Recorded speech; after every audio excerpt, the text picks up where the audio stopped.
The story you are about to hear begins with a claim so bold that it has captured millions of views around the world. A man in Ghana says he has been chosen to build a modern-day Noah's Ark and warns that on December 25, 2025, a global flood will begin and last for years. He speaks calmly as he says it. He stands in front of wooden hulls under construction. He invites the world to prepare. This is not a movie. It is not a joke to him. It is a prophecy. Before we talk about the man and his mission, we need to travel back to the original story that inspired everything that follows. The ancient flood narrative found in the book commonly called Genesis is one of the most widely recognized stories in the world. In that story, the world becomes filled with violence and corruption, until a single man named Noah is told to build a massive wooden vessel. The text describes multiple decks, long timbers, and space for people and animals. For many believers, this story represents both judgment and mercy. But the most crucial part is what comes after the flood. According to the narrative, God makes a covenant promising never again to destroy all life on earth with a flood, and sets the rainbow as the sign of that promise. For thousands of years, this covenant shaped religious understanding of divine judgment and divine restraint. Modern science tells another, complementary but different story. Geologists study layers of sediment, fossils, and patterns of erosion. Paleontologists map the spread of species across continents. Climatologists analyze ice cores revealing past climates. All of this evidence points to a planet shaped by countless regional floods, but no recent global event where the entire Earth was submerged at once. The scientific record shows rising seas and falling seas over millions of years, but not a sudden multi-year world-covering deluge.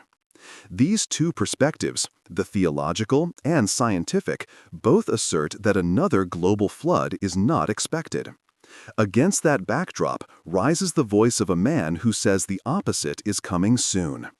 His name online is often given as Ebo Noah, or Ebo Jesus, or simply Noah.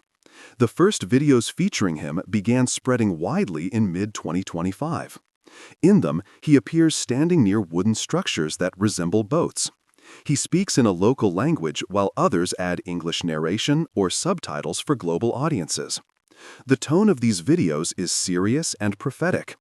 According to him, God has spoken directly and given him instructions to build arks before the flood begins. Not small boats, arks. He says people from all nations may enter. He says animals in pairs will join. He says the waters will rise and will not stop for 3 or 4 years. And he gives a date, December 25, 2025. Different posts online mention different numbers, but the scale is consistently massive. Some videos describe up to 10 arks being built. Others say each ark can hold around 5,000 people. One dramatic claim references a grand ark that could carry hundreds of millions of people, though no footage shows anything on that scale. These numbers explode across social media because they are not small exaggerations. They are world-reshaping claims. And because the date is near, the story carries urgency. When you watch the actual videos, you see a very different picture than the scale of the claims. The structures in the footage appear to be open wooden hulls, skeletal frameworks of ribs and planks. Workers hammer nails. Others carry beams. Trucks unload timber. In some scenes, a wooden vessel is pushed into the sea by a crowd of people cheering. The boats appear roughly built, in the style of ordinary local fishing vessels or barges.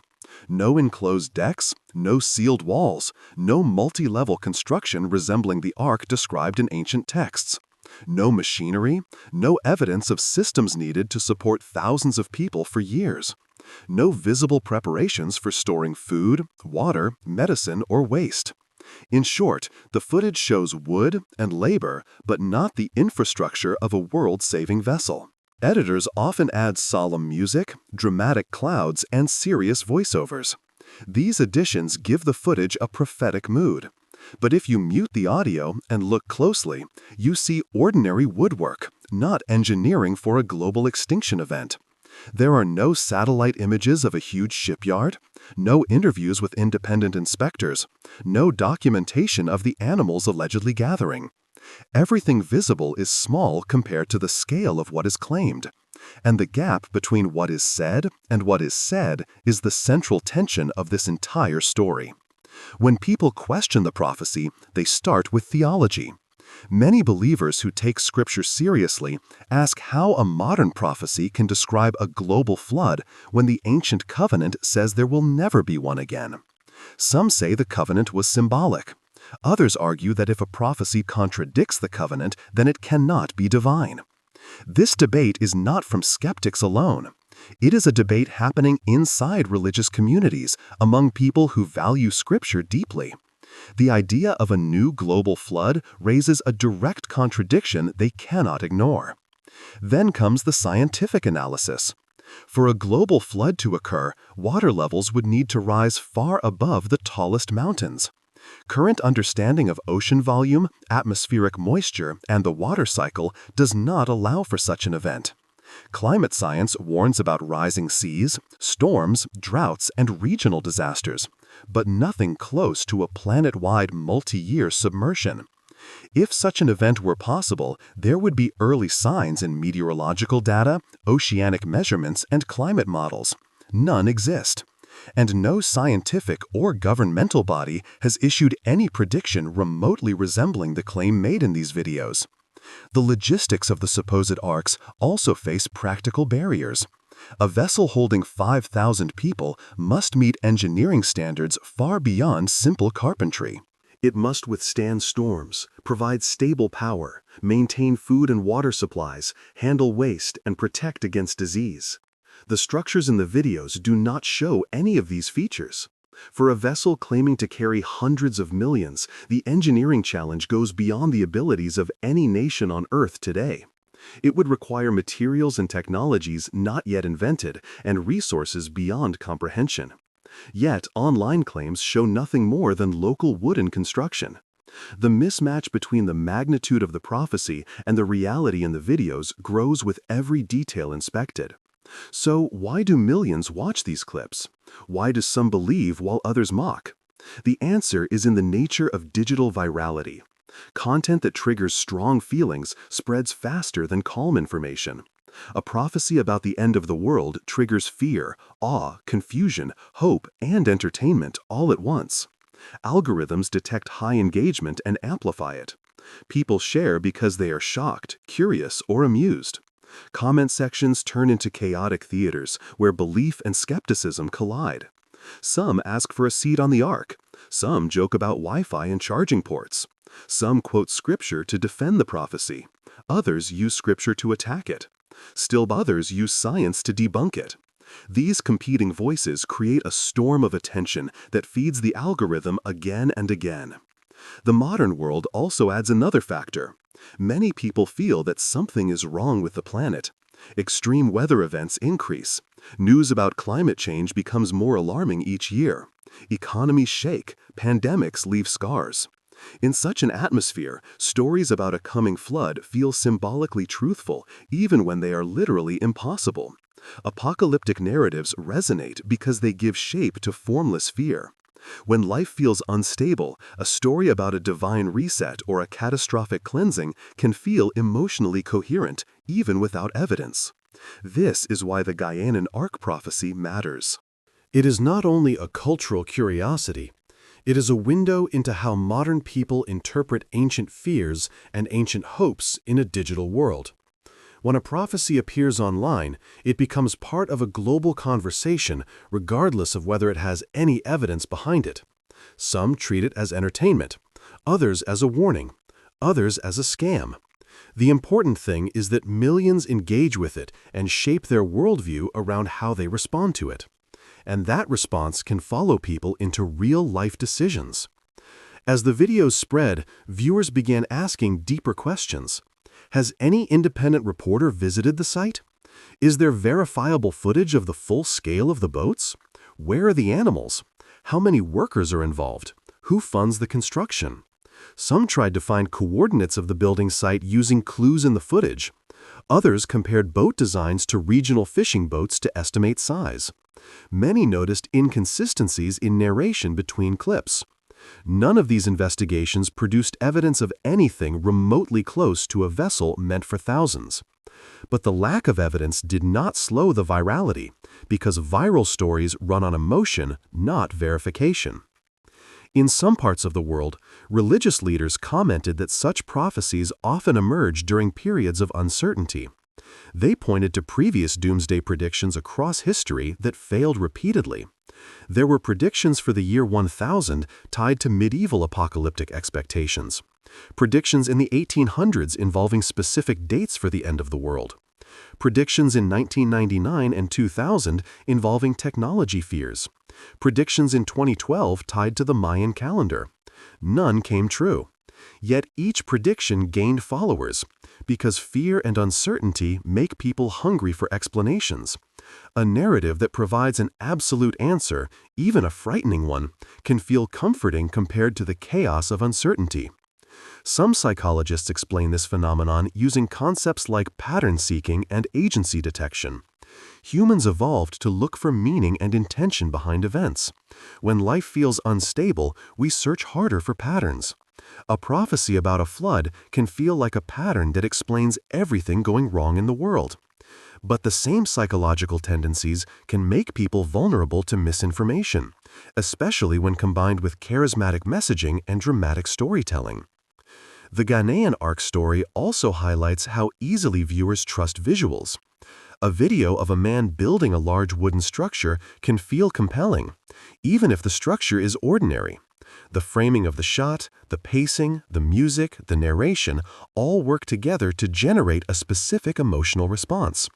Social media blurs the line between documentation and performance. What appears as evidence may simply be presentation. And in a world where anyone with a smartphone can broadcast to millions, it becomes harder to separate sincere belief from intentional fabrication. The more people interact with the story, the more powerful it becomes. Someone sees the clip and shares it with a friend, adding a comment like, "This might be real." Someone else adds, "This man is chosen." Another writes, "This is obviously fake, but watch to the end." With every share, the context shifts. Eventually, the content accumulates layers of belief, skepticism, humor, and fear that have nothing to do with the original footage. It becomes a cultural moment. It becomes a myth in real time. And yet, despite all the layers of commentary, the core claims remain unverified. No scientific institution predicts a multi-year global flood. No theological consensus supports the idea that a new global flood is coming. No engineering analysis validates the supposed arcs. No independent journalists confirm the scale of construction. What exists is a small number of wooden boats, a passionate speaker, and a massive online reaction. This brings us to the broader question: why do modern societies repeatedly generate apocalyptic predictions? One explanation is that apocalyptic thinking provides a way to express and process collective anxieties. When people feel overwhelmed by climate issues, political instability, economic uncertainty, or rapid technological change, they often turn to narratives about the end of the world. These narratives transform abstract fears into concrete stories. Even if the stories are extreme, they give people something to focus on.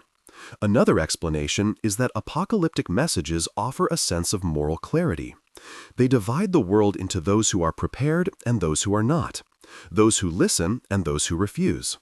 These divisions create powerful identities.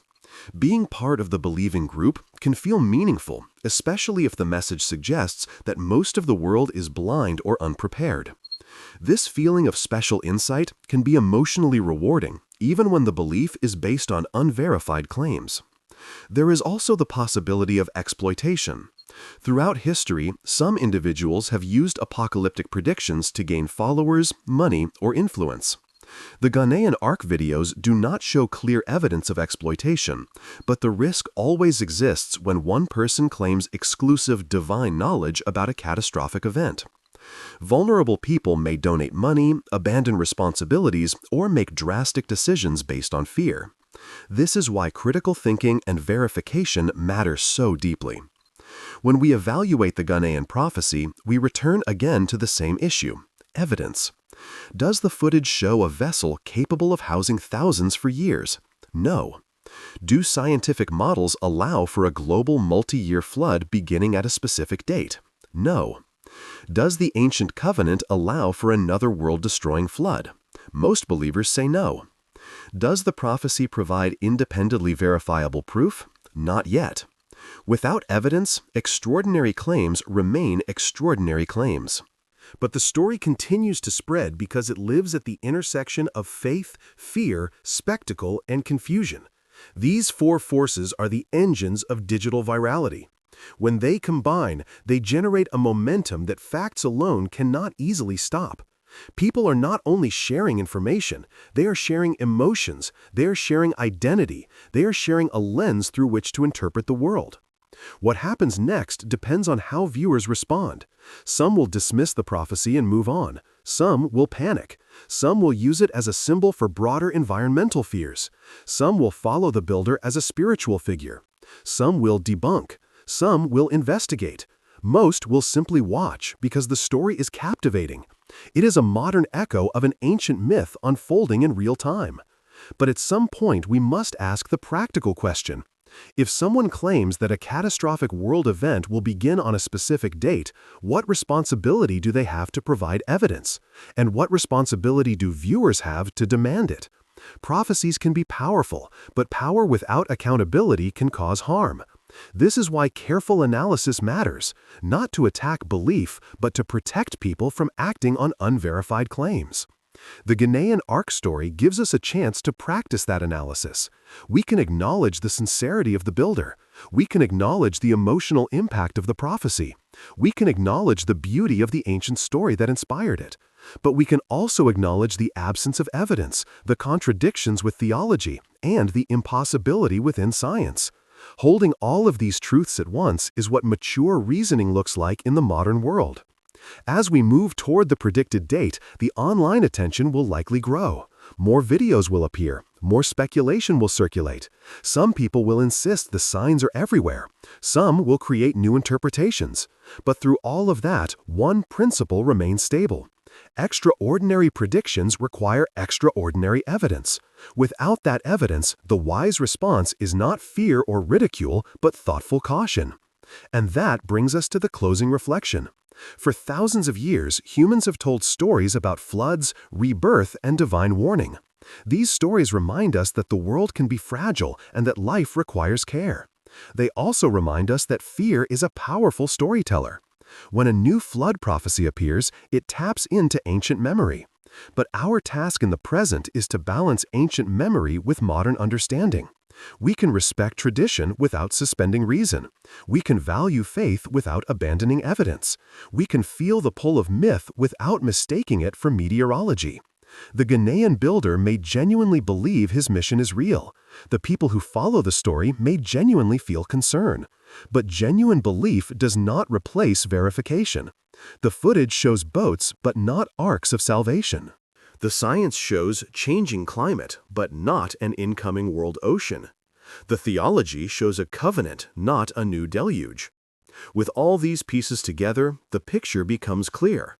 The prophecy is compelling as narrative, but unsupported as prediction. As we conclude this examination, the goal is not to shame or mock anyone who engages with the story. The goal is to understand how such stories arise, how they spread, and how we can think responsibly when they appear. In a world full of uncertainty, people will continue to look for signs. They will continue to search for meaning. They will continue to repeat ancient stories in new forms. Our task is to approach these stories with compassion, clarity, and critical thinking. And so, if you encounter another video of the Ghanaian Ark, ask yourself 3 questions. What evidence supports this claim? What emotions is this video trying to trigger? And how do the facts compare to the feeling? These questions will not only help you navigate this story, they will help you navigate every dramatic claim in the digital age. The world is full of challenges. Climate change, economic instability, social tension. These are real. They deserve real solutions. Stories about world-ending floods may capture attention, but they must not distract us from the real work of protecting our planet and supporting each other.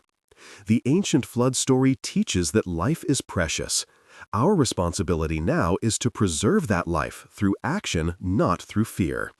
As for the predicted date, the days will pass, the world will continue, and the boats in the videos will likely remain ordinary vessels. But the cultural moment created by this prophecy will stay with us as a reminder of how powerful stories can be and how carefully we must handle them. The future is not written in viral clips. It is written in our actions, decisions, and commitments to truth. With all of this in mind, the final takeaway is simple. Be curious. Be compassionate. Be critical. And when you see a claim that the world will flood on a specific date, remember that truth is not measured by virality, but by evidence. This reflection leads us into the final layer of the discussion, the layer that asks what we should do with stories like this when they surface again and again throughout history. The modern Ghanaian Ark prophecy is not the first, and it will not be the last. Human imagination gravitates toward endings because endings feel definitive. They offer closure in a world that rarely provides it. They offer a sense of cosmic meaning in a world filled with random events. But because these narratives are emotionally satisfying, they can easily overshadow factual analysis. That is why learning how to evaluate them is critically important. One approach is to examine how extraordinary claims operate. Throughout history, every extraordinary claim has demanded evidence. Whether it was a miracle, a vision, a prophecy, or a scientific breakthrough, the pattern is universal. When evidence is strong, claims gain credibility. When evidence is weak, claims remain stories. In the case of the Ghanaian Ark prophecy, the evidence presented so far consists only of edited videos showing wooden boats that do not match the scale of the claims. Without additional verification, the claim cannot be considered grounded. Another approach is to understand how easily narratives can become detached from reality once they enter social networks. A simple video of a man hammering wood can be repurposed with dramatic narration. A casual remark can be repeated until it becomes a prophecy. A local project can be framed as a global mission. Once content enters the algorithmic system, it can be bent by interpretation, reshaped by commentary, inflated by exaggeration, and multiplied by misunderstanding. What begins as one person's belief can become a collective spectacle. This transformation happens because online audiences are not passive. They participate in the construction of the narrative. Some viewers comment with fear, adding urgency. Others comment with mockery, adding entertainment. Others comment with interpretation, adding meaning. And every interaction encourages the system to push the video to more people. The end result is a digital snowball that grows larger than the truth it contains. Understanding this mechanism helps protect us from mistaking visibility for validity. A third approach is to examine the emotional landscape of the era. People today live in a time of upheaval.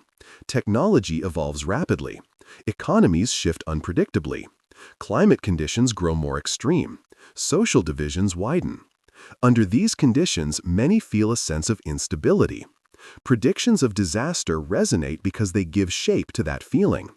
The prophecy becomes a container for diffuse anxieties. This does not mean the prophecy is true. It means the emotional climate is fertile soil for such stories to thrive. Part of responsible thinking in the digital age is learning to separate emotional truth from factual truth. Emotional truth describes how a story makes us feel. Factual truth describes what is verifiably real. Both matter, but only one can guide decisions without causing harm. The Ghanaian Ark prophecy may express emotional truth about global fear, but without evidence, it cannot serve as factual guidance. Making this distinction helps prevent destructive choices that people might otherwise make out of fear or desperation. Ethical considerations also enter the discussion. When someone claims divine instruction to warn the world of catastrophe, they take on a moral responsibility. If the claim is mistaken or unfounded, the consequences can be severe. People may abandon jobs, relationships, responsibilities, or financial stability due to fear. Children may be frightened. Vulnerable individuals may be manipulated. This is why any person making such claims must be held to standards of evidence and accountability. Prophecies are not harmless when people act on them. They must be evaluated with the seriousness appropriate to their impact. In this context, the Ghanaian Ark videos reveal a tension between sincerity and responsibility. The builder may genuinely believe his message, but sincerity does not eliminate responsibility. A claim that predicts the destruction of the world carries weight that no individual should spread lightly. We must evaluate not only the intentions behind the prophecy, but also the consequences of its dissemination. The moral obligation to avoid causing unnecessary fear is substantial. On the other side, viewers also carry responsibility. In the digital age, our clicks, shares, and comments shape the visibility of content. When we amplify unverified claims, we contribute to a culture where fear spreads more easily than facts. Responsible engagement means pausing before sharing dramatic information, asking whether the claim is supported by evidence, and considering how our reactions shape the information ecosystem. Each viewer plays a role in determining whether truth or sensationalism rises to the top. This leads to a broader point about information literacy. Critical thinking is not about cynicism or disbelief. It is about evaluation. It is about understanding how claims are made, what evidence supports them, and how narratives can evolve. When a prophecy predicts a specific date for catastrophe, the evaluation becomes simpler. The claim is testable. If the date passes without incident, the claim collapses. This pattern has repeated across history, and it will likely repeat here. But people do not have to wait for the date. They can analyze the structure of the claim now. A careful look reveals no mechanism that could produce a multi-year global flood beginning on a specific date. No engineering plan sufficient to hold thousands. No theological basis for a new worldwide deluge. No scientific model predicting such an event. No independent verification of anything shown in the videos. The prophecy rests entirely on the authority of a single individual and the emotional impact of edited footage. In the landscape of critical evaluation, this places the claim on extremely weak ground. Yet dismissing the prophecy is not the same as dismissing the deeper fears it reflects. Many people around the world are anxious about the future. They see climate disasters and worry that worse is coming. They see instability and feel unprepared. This prophecy taps into those fears. It gives them a story.